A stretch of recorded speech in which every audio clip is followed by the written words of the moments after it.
Please make some noise for Robin Charlton.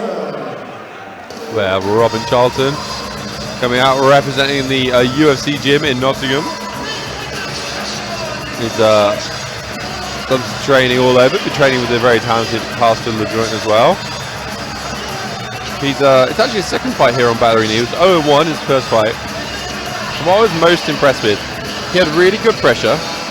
He used the Philly shell, like quite impressive boxing skills. He's really showing off his guard, his movement, and beautiful, beautiful punching combinations and an iron chin. He got caught with a couple of big shots in his last fight, and he was not going to be dropped by them. So look out for that tonight while we watch Robin Charlton come into the cage. That iron chin, the Philly shell. Let me explain the Philly shell. So the Philly shell, I just realised maybe people think I sound like I'm saying something completely insane. The Philly shell is the position you have your hands in when you're boxing. So usually you'll see a boxer and they'll have their hands either side of the chin.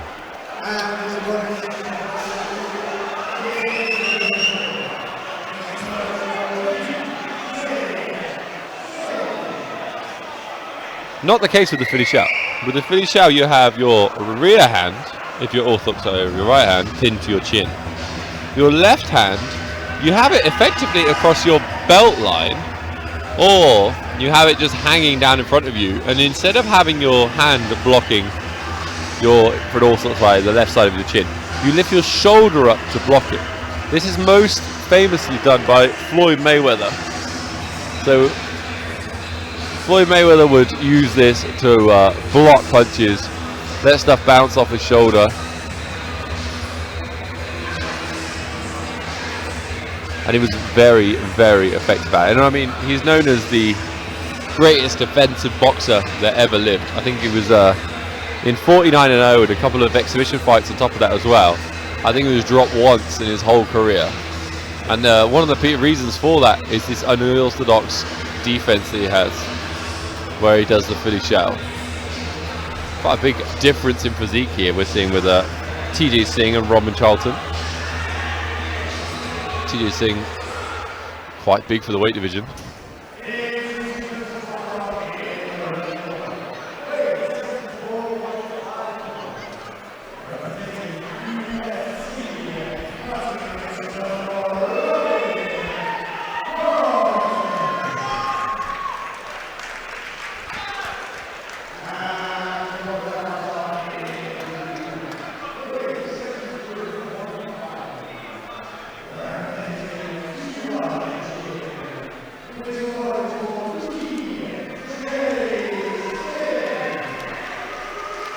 Here we go, Robin Charlton taking on TJ Singh.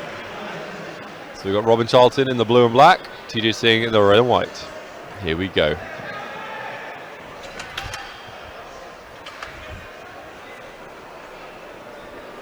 So TJ Singh fighting out of Wales. He lost his debut by round one. He got caught in a triangle. He probably won't get caught with that again. Oh, TJ Singh coming out with a strong lead side kick.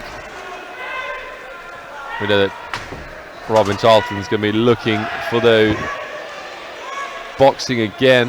He's been taken down very early on by TJ Singh.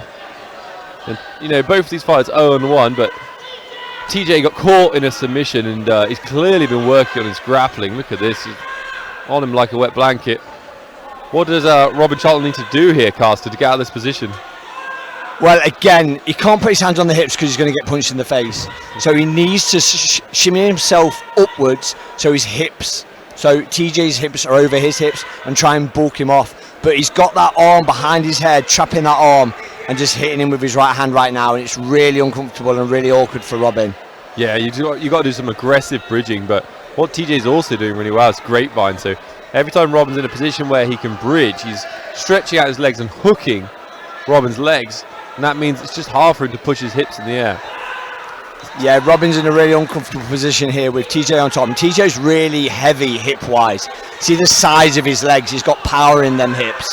So when he's pushing him down, like you say with the grapevine, he's just not having an answer for that. Oh, Robin Charlton giving up his back just in an attempt to get out. I mean, in straight jiu-jitsu terms, it's usually worse. Especially this is as bad as it can get in jiu-jitsu terms. I mean, waved off by the referee. Possibly a slightly early stoppage by Alan Jackson. I mean, it depends. You remember, this is amateur. It's all about getting experience, growing as a fighter. But I don't think it was to do with the damage he was taking. It was more the fact that he was stuck. He wasn't going to get out. So, you know, he could have let it go a little bit longer, but then all he's going to do is get, you know, another 10, 20 punches to the head. So he might as well call it that little bit earlier to save the fighter from that. Yeah, and MMA is all about intelligently defending yourself, and going belly down is not intelligently defending yourself. He was trying, he's doing everything he could to get out of the position, but tonight was not Robin Charlton's night, and the night does belong to TJ Singh and the Cuba Gym crew, including Andre Winner in the corner. Incredible fighter.